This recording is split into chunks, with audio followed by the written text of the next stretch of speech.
नमस्कार साथियों, मंजिल की मुस्कुराहट चैनल में आप सभी का स्वागत है। हमारी आज की कहानी का नाम है वो चुड़ैल नहीं मेरी माँ है। मेरा नाम अनीता है। ये कहानी मेरी माँ और मेरे परिवार की है। मैं जब छोटी थी तो मेरे परिवार में सब खुशी से रहते थे, लेकिन मैं जैसे जैसे बड़ी हुई और एक दिन मैं कानों पर हाथ रख कर लगातार इस दर्दनाक आवाज़ को नज़रअंदाज करने की कोशिश कर रही थी। मेरा पूरा वजूद थर थर काँप रहा था, लेकिन वह आवाज़ तो जैसे दिल को दहला रही थी।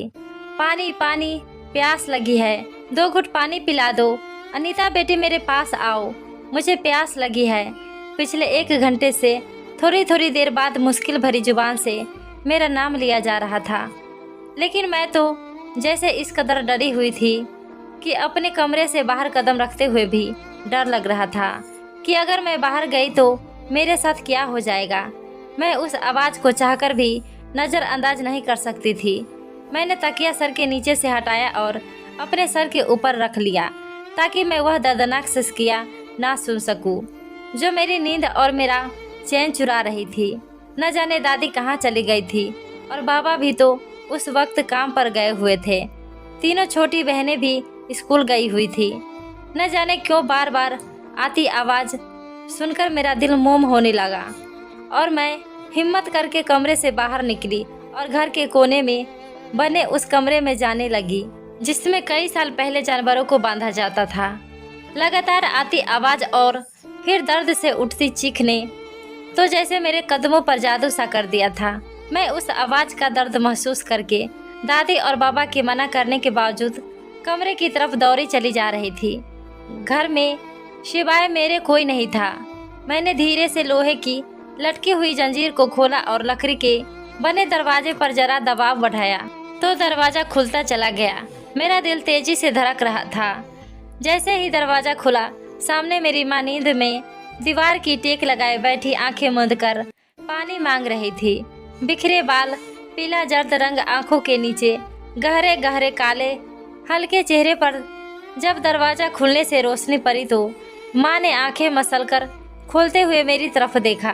मुझे अपने सामने देखकर उनके चेहरे पर मुश्किल से मुस्कुराहट फैली थी, मगर एक बेजान सी मुस्कुराहट थी। चेहरा पूरी तरह खून से तर था, मगर यूँ लगता था जैसे खून अब उनके चेहरे पर सूख चुका हो। इनके मुस्कुराने से वह काफ़ी खौफनाक लग रही थी। रीढ़ की हड्डी में सनसनी सी दौरी थी। अगर दादी का कहा सच हुआ तो माँ में अभी भी कोई चुड़ैल हुई तो वह मुझे कच्चा चबा जाएगी। मेरा दिल जोर से धड़का था। पहले तो जी चाहा कमरे से बाहर चली जाऊं, मगर उसके बावजूद मुझे माँ की हालत देखकर उन पर तरस आ रहा था। क्या से क्या हालत हो चुकी थी उनकी। मेरे अंदर से एक आवाज़ आई तो मैं बगैर कुछ भी सोचे फौरन पानी का गिलास भरकर ले आई ताकि माँ को पानी पिला सकूं। उनके पास जाते हुए मुझे डर भी लग रहा था, कहीं वह मुझे नुकसान न पहुँचा जाए। यह आज पहली बार नहीं हुआ था। पिछले 8 दिनों से मेरी माँ के साथ यही सब होता आ रहा था। मैं उन तक पहुँची तो वह बिल्कुल नॉर्मल थी। पानी देखकर फौरन आगे को बढ़ने लगी। शायद बहुत प्यास लगी थी उन्हें। मैंने डरते डरते माँ को सहारा देकर उठाया और पानी का गिलास उनके लबों से लगा दिया। उनका वजूद कपकपा रहा था। वह तेजी से सांस ले रही थी।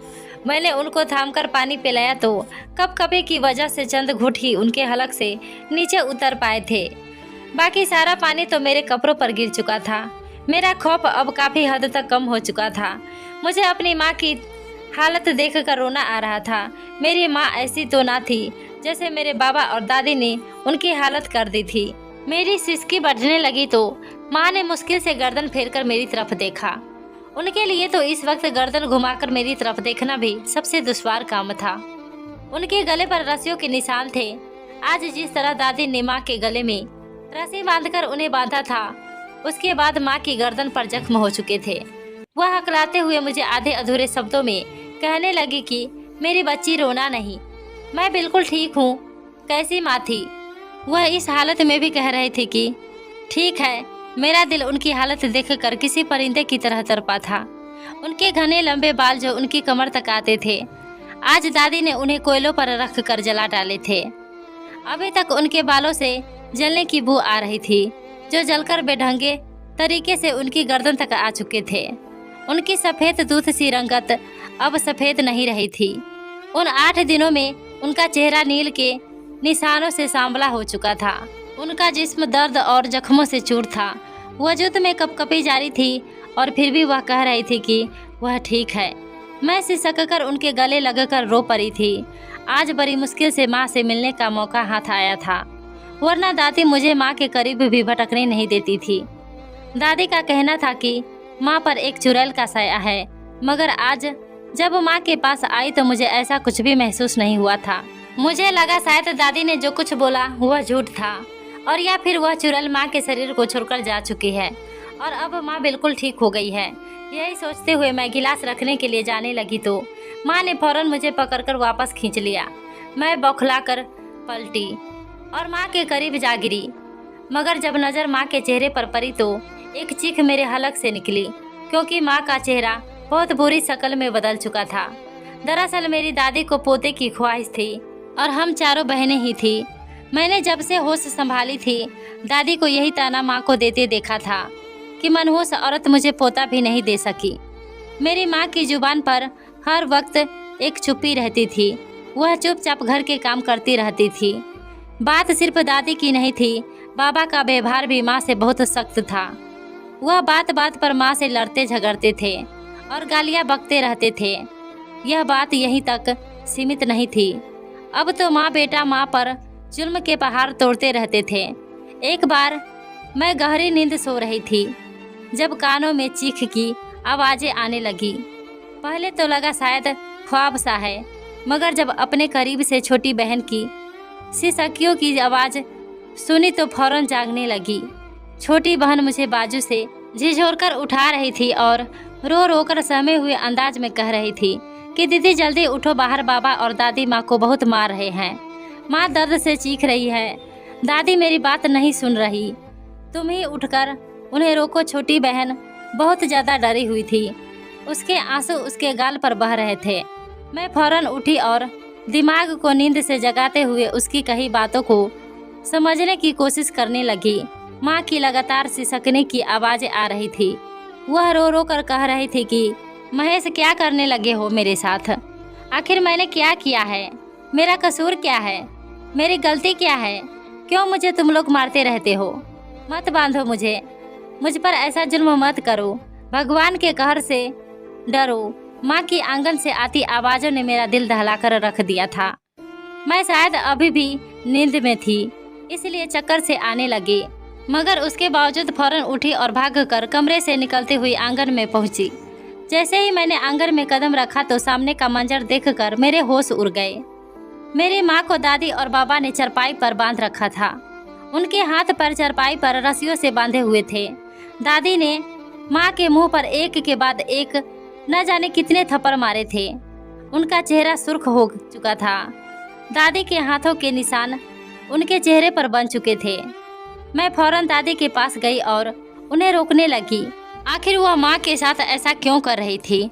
मैं कुछ समझ ना सकी, मगर तभी बाबा ने तो हद ही पार कर दी। एक मोटा डंडा हाथ में उठाया और गुस्से से आग बबूला होकर माँ पर डंडे बरसाने शुरू कर दिए। माँ दर्द से बिलबिला उठी। उनकी चीखें आसमान तक पहुँच रही थी। मेरे तो हाथ पांव कांपने लगे थे। मैं अपनी जगह पर खड़ी होकर चीखने लगी थी।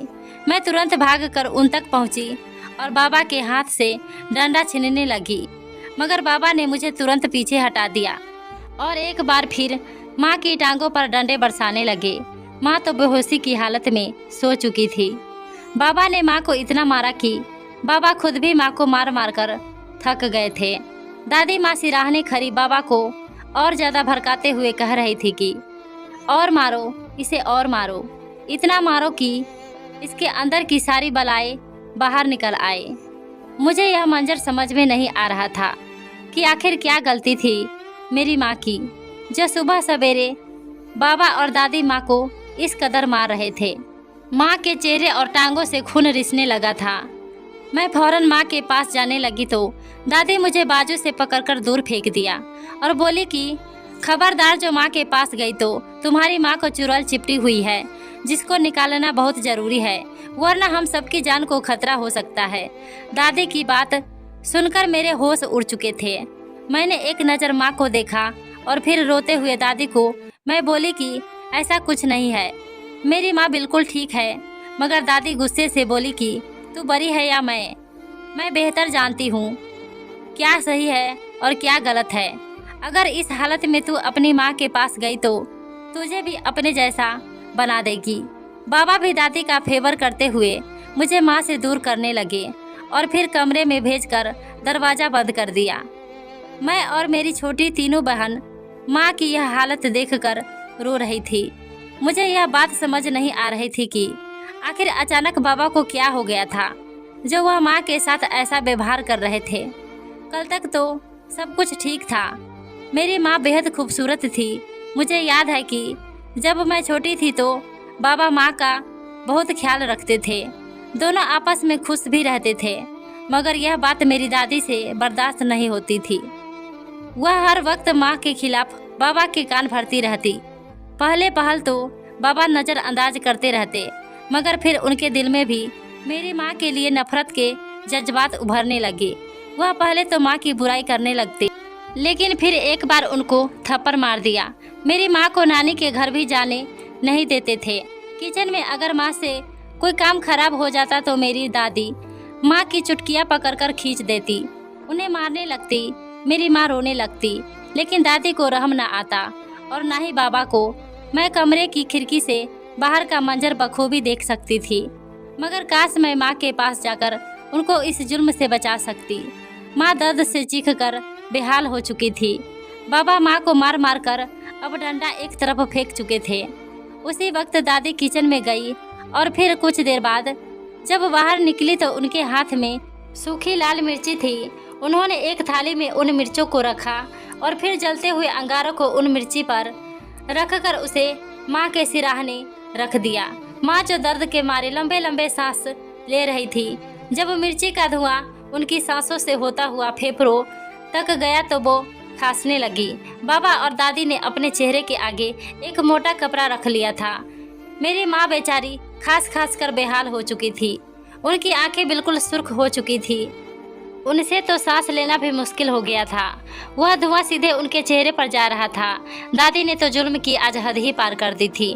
मैं रो रो कर हाथ बांधते हुए बाबा और दादी की मिन्नतें कर रही थी कि प्लीज इन्हें छोड़ दे, इनकी गलती क्या है, वह किस गुनाह की सजा दे रहे हैं। माँ को मिर्ची की धुनी देते हुए दादी ने उन पर कुछ पढ़कर फूंक मारनी शुरू कर दी और फिर उसके बाद किसी पानी का छिड़काव करके उन्हें यूं ही परा छोड़ दिया।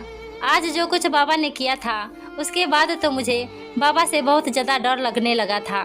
आखिर वह माँ पर ऐसा जुल्म कैसे कर सकते थे। बाबा मेरे करीब आए और मुझे अपने पास लाकर बोले कि बेटी अब अपनी माँ के करीब बिल्कुल भी मत जाना, उसके अंदर एक चुड़ैल आ चुकी है, वह हम सबके लिए खतरा है। बस जितना हो सके खुद भी उससे दूर रहो और अपनी बहनों को भी माँ से दूर रखो। बाबा की आंखों में शक्ति थी। वह मुझे समझाने के बाद वहाँ से चले गए और फिर बेहोशी की हालत में दादी और बाबा ने माँ को उठाया और उसे एक पुराने कमरे में छोड़ने चले गए। वह कमरा जिसमें चंद साल पहले दादाजी के जानवर रहा करते थे।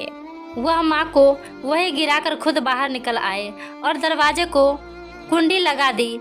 मैं माँ से मिलना चाहती थी, मगर मुझे डरा धमकाकर मना कर दिया गया।